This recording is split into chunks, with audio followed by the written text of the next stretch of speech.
I'm Charlie, and this is my partner Josh. Hey.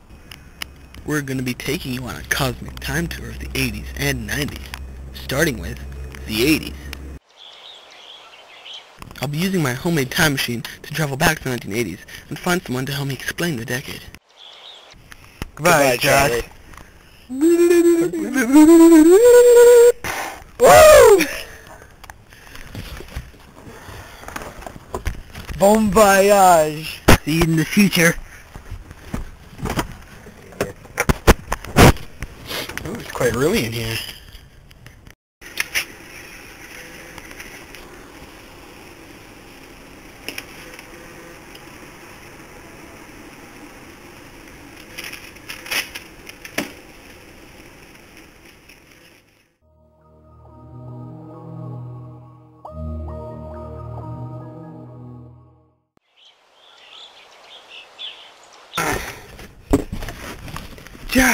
Josh, I brought back a... Josh? Hello? Crap.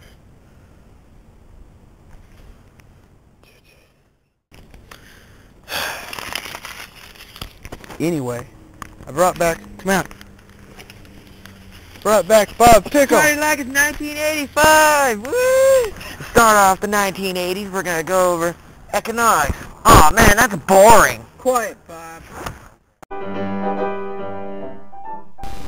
In 1980, the cost of a new home was $76,400. The median household income was $17,710, whereas the cost of a gallon of regular gas was $1.25. In 84, the cost of a new home was $97,600. The median household income was $22,415. The cost of a gallon of regular gas was $1.21. In 1987, the cost of a new home was $127,200. The median household income was $26,061, whereas the cost of a gallon of regular gas was 95 cents. In 1989, the cost of a new home had gone up to $148,800. The median household income was $28,906. The cost of a gallon of regular gas was $1.12.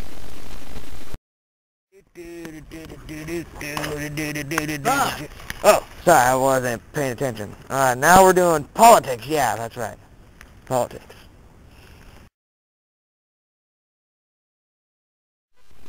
On January 20th, 1981, Ronald Reagan was sworn in as the 40th President of the United States.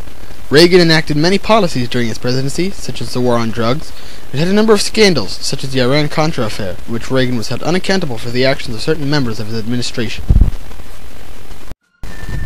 On January 28, 1986, the Space Shuttle Challenger was destroyed during takeoff. The incident was caused by the failure of an O-ring seal on the right rocket booster, which allowed a wall of fire to encroach upon the fuel tank and destroy the craft. On January 20th, 1989, George Herbert Walker Bush was sworn in as the 41st President of the United States. The defining trait of the Bush administration was its foreign policies, which included an invasion of Panama, the Gulf War, and a strategic partnership with the Soviets. The disassembly of the Berlin Wall began on November 9, 1989. The wall had been used to separate East Berlin from West Berlin for 28 years, and its collapse marked the beginning of the German reunification process, which was finally completed on October 3, 1990. We're going over pop culture and 1980s covers. Music, movies, TV, and games. In 1981, the band Kraftwerk released their album Computer World, which went on to garner critical acclaim and many positive reviews. In 1982, the band Devo released their album Freedom of Choice, which featured their hit single, Whip It. Also in 1982, the band Tears for Fears released The Hurting, which featured their hit single, Mad World. In 1982, the Scorpions released Blackout, which featured their hit single, No One Like You, and in 1984 they released Love at First Sting, which featured Rock You Like a Hurricane. Ozzy Osbourne released Blizzard of Oz in 1980, Diary of a Madman in 1981, Bark at the Moon in 1983, The Ultimate Sin in 1986, and No Rest for the Wicked in 1988. band Blind Guardian, considered pioneers in the speed rock genre, released Battalions of Fear in 1988 and Follow the Blind in 1989. And finally, the artist Weird Al Yankovic released his self-titled debut album in 1983, Weird Al Yankovic in 3D in 84, Dare to Be Stupid in 85, Polka Party in 86, Even Worse and Weird Al Yankovic's Greatest Hits both in 88, and the soundtrack to his cult film UHF in 89.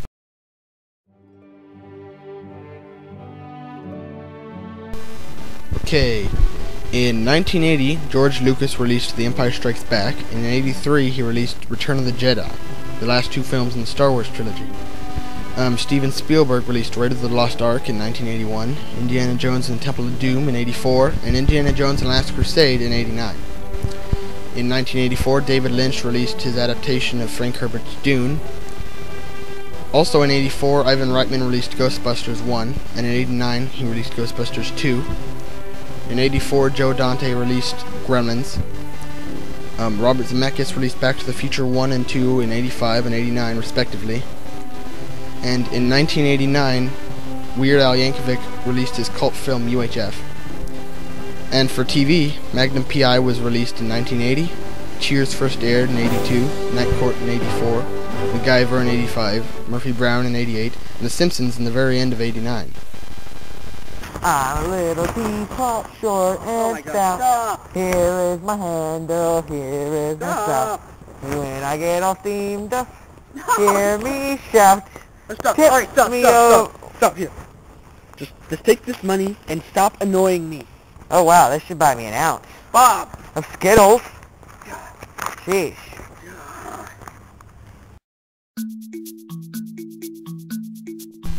In 1980, Namco releases Pac-Man into arcades. Also, Nintendo releases their Mr. Game & Watch handheld systems.